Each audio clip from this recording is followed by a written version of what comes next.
Hello everyone and welcome to the very first episode of Xaereth Gets Critical, brought to you in part by Xaereth Prevails.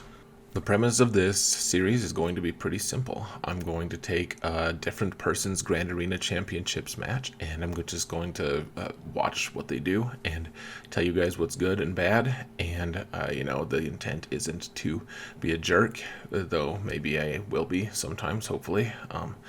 And I guess we'll just see how this goes. Before we get started, just want to give a huge shout out to my patrons. You guys are awesome. Thank you so much for your support. I really appreciate it.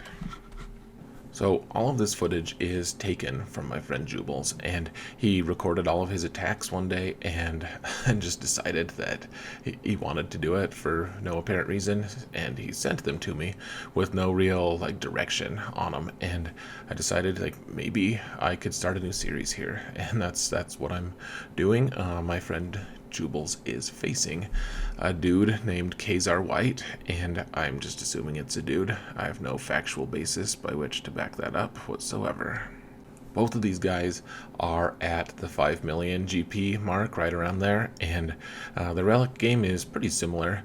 Juubles has high-end mods. He has more of those, relics, but Kazar has more middle-tier relics. You can see that all of his characters that have relics are at tier 4 or higher, so probably more versatile overall with relics, but hard to say who has the advantage. Juubles does have a huge disadvantage in Zetas. 77 versus 92 is a pretty big deficit, but Juubles does have more gear 13 than him by about 8, exactly 8 in fact. And their mod game is very similar. Both have fast, strong mods.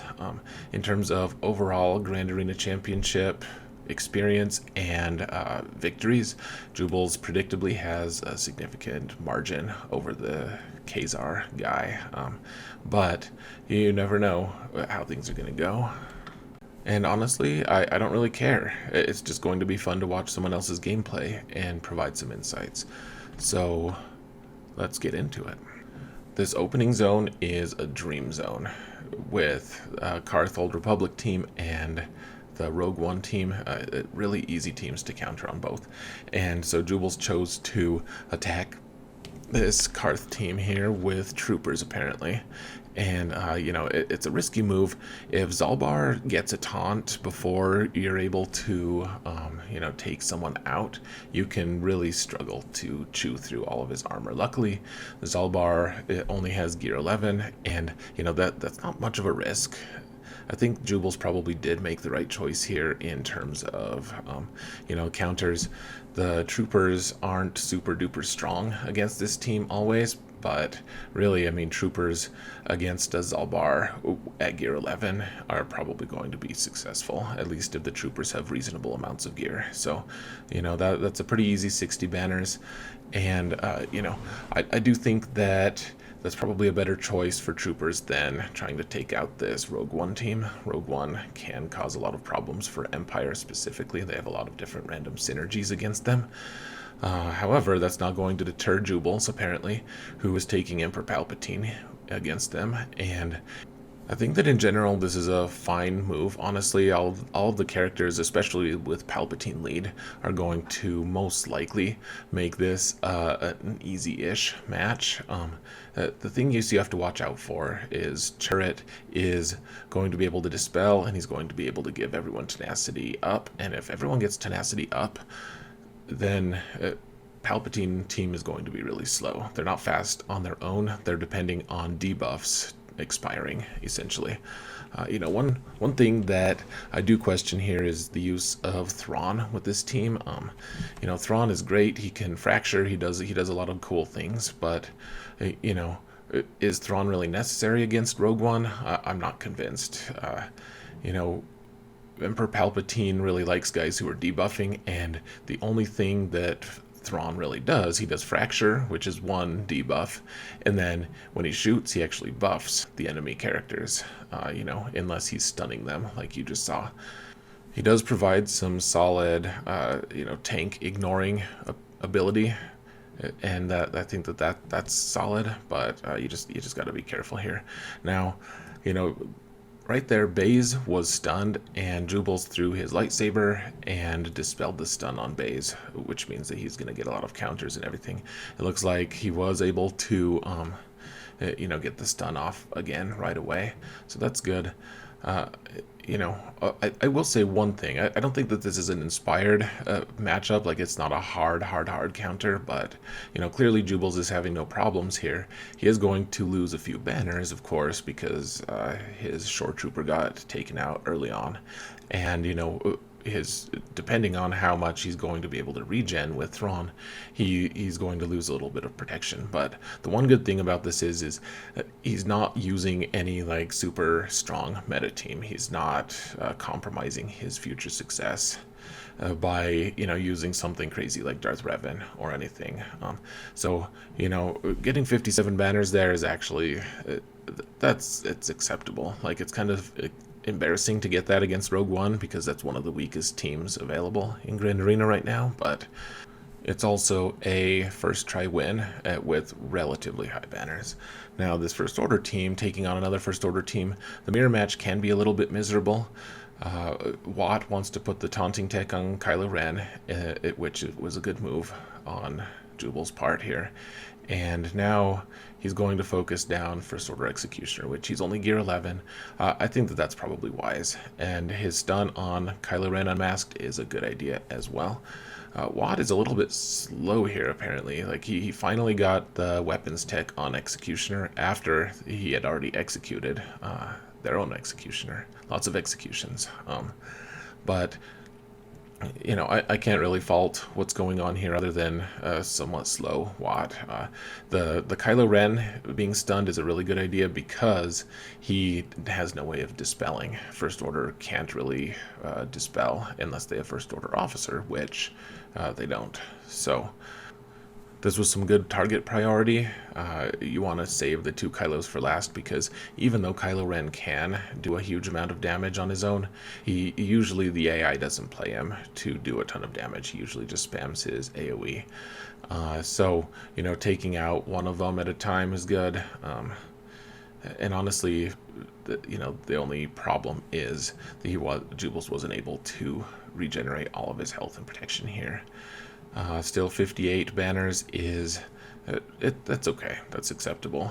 Again, it's not a super strong team, but at the same time, a first time win, and you can't expect full banners on every single match. Next up, we have a Commander Luke team taking on a Newt Separatist team with Wampa, and that's excellent target priority. Taking out Watt before Watt can actually put any kind of tech on anyone is great because L3 would have just taunted forever with that tech. However, now we have a bunch of other threats, so we'll see how Juubles decides to do things. I think that putting stealth on everyone except for Chewie and then having Chewie do an AoE there was maybe a poor choice because everyone on this team counters, or at least a lot of them do, and now Chewie's in a position where he's stunned from Dooku and he's not going to be able to assist, so he's not going to be healing Luke or Han here, so they're not going to get full banners, unfortunately. That being said, that AoE probably did do a lot of damage, so it happens. I think that was probably an unoptimized move. However, probably don't want to do an AoE against a team full of dudes who can counter, especially when you're the only one who can be hit. Probably better to just put the smoke on R2 in that case. I also don't think that 3PO was necessarily that necessary. I know that Juubles has Padme available and probably could have saved 3PO there. However, it is hard to get guard on Luke without using C-3PO there. Now, it's hard to speak for the overall strategy here because I don't know what all teams are in each zone and what's been revealed. Taking Traya and just the trio here against bounty hunters is a little bit risky, in my opinion. These aren't really high level, high relic. Most of these guys don't even have gear 12, for that matter, bounty hunters. But there's a lot of damage here. This is one of the high damage builds for bounty hunters, and If it was Django lead, I would say it was absolutely folly. Don't just take Traya, because Traya will lose really fast because of all the offense boost. You can't kill the bounty hunters fast enough to be able to really mitigate all of the damage that they're going to be doing. However, Zam is also going to be doing a huge amount of damage through her thermals. She's, you see that Treya's like almost dead. She almost got taken out. And if Boba had just focused on Treya probably wouldn't have lived through the skirmish. And then Bosk would have taunt available to him, and you'd have to wait for an annihilate from Nihilist to be able to take him out. So, it works out. It looks like, the bounty hunters are really losing momentum at this point. It looks like Juubles is probably going to pull it off. I would honestly focus on Zam a little bit more in this situation. Like, especially he used Annihilate on Bosk there. I would have taken out Zam, because eventually, if she gets enough turns, she's going to throw in more thermals, and, once she gets more thermals on people, like, she can just destroy them just on her own.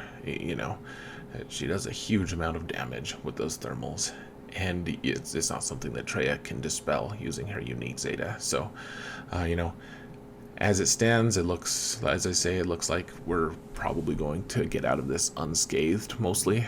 60 banners is more than I assumed was going to happen here, but it did end up working, and, honestly, Juubles already knows which teams he needs to be able to take out at this point, and so, that was a relatively low-risk situation if he, was able to gauge the totality of the circumstances accurately. Now, I'm not going to question the wisdom of taking a Darth Revan team here against Commander Luke. It will almost always win. One thing I do want to point out is everyone had fear on them for a minute there, and then HK used his grenade, which the grenade is fun, it's great, and I get the desire to want to use it. That also dispelled fear and let a lot of people go to be able to shoot things. And so, the HK grenade should probably just be used sparingly. I always use it as my second move, honestly. He always gets a basic off first, because everyone is usually feared before that, and I don't want to dispel that fear. Now, taking Padme here is a fun move. Taking General Skywalker at 6 stars is also really good against Night Sisters. The Padme team is a hard counter. It's a ridiculously hard counter, in fact, to Night Sisters. And you can see Anakin used his AoE and took out a couple Night Sisters that revived because of zombies mechanics. But, this match is already basically over. Juubles did not play this one poorly at all, at least not so far. This Night Sisters team just has no chance. There's too many relics on the Padme team anyways, and even if the gear was equal, like it would have been a blowout. So 59 banners there. Darth Revan probably could have gotten, like 61, but hard to argue with 59 against a Night Sisters team. So far, I would say that Juubles has done a good job of evaluating which teams need to be used on which other teams, and I think that this one is probably the biggest question mark. Now, I know that Jedi Knight Revan is an established counter to General Grievous, and, I assume that Juubles is just confident in this matchup. I know he has a Relic 4 Grandmaster Yoda and a Relic 1 Jolee, and, you can do a lot with that, but it is a little bit risky. If he had been able to use Darth Revan, if he'd had him available, that would have probably been a wiser choice. But as it stands, this isn't a terrible choice at all. I freeze framed there just because this is probably the match that's going to have the most room for error, honestly. Grandmaster Yoda going first is a really interesting thing. Like that means that Juubles has a fast Yoda rather than a strong Yoda, or rather an offensive Yoda. He did do in the AoE at first, which is great. Got B1, or rather B2, out of stealth, and then he marked B2 and killed him. That's the first move you have to make, and that was excellent. Using Bastila there to be able to Dispel Droidica is also great. I actually think that using Grandmaster Yoda to use a basic to take out Droidica was probably the better move, because it would have given him the armor shred buff to be able to pass on to the rest of his squad. But that is just a quibble. He did get some stacks off of B1 in the process, so that was just fine. And using a Jedi Revan lead is a really tricky experience, because you don't have that huge buffer that Bastila always gives you if you want to use her as the lead. You don't have all of that bonus protection. However, this General Grievous is not doing a huge amount of damage, and the Jedi have not started dying in droves like they usually do for me if I'm using Jedi Revan against a Grievous team.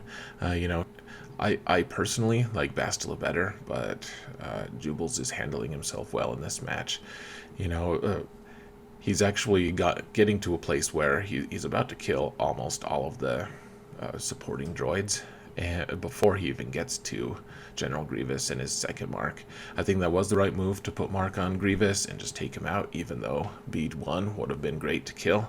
And now Juubles is just faced with who can he have assist. That was a great move, trying to send Hermit Yoda to assist, because that also healed Hermit Yoda's protection. That didn't actually end up mattering that much. 55 banners, though, is fine against this team. I think it kind of died a little earlier than Juubles was expecting. So, anyways, that was a pretty efficient clear. And it looks like Juubles ended up winning. In fact, I know that he did. His opponent wasn't able to full clear him, which is a great result, obviously. I think that this was a good match. I think it's also a warning for people. Like, don't put 2 weak teams on defense. If your opponent can easily clear your first couple zones, it's going to be really easy for them to make good decisions and good efficient decisions against you in the back zones. So maybe put some weaker squads up front, but squads that actually have a chance of tripping someone up. I can absolutely understand the desire to save enough teams for offense to be able to clear your opponent, but at the 5 million mark, you probably want to avoid putting Rogue One down, even if they're all Gear 12. You probably want to avoid even thinking about them at all. In fact, just bad decision making using Rogue One in your front zone.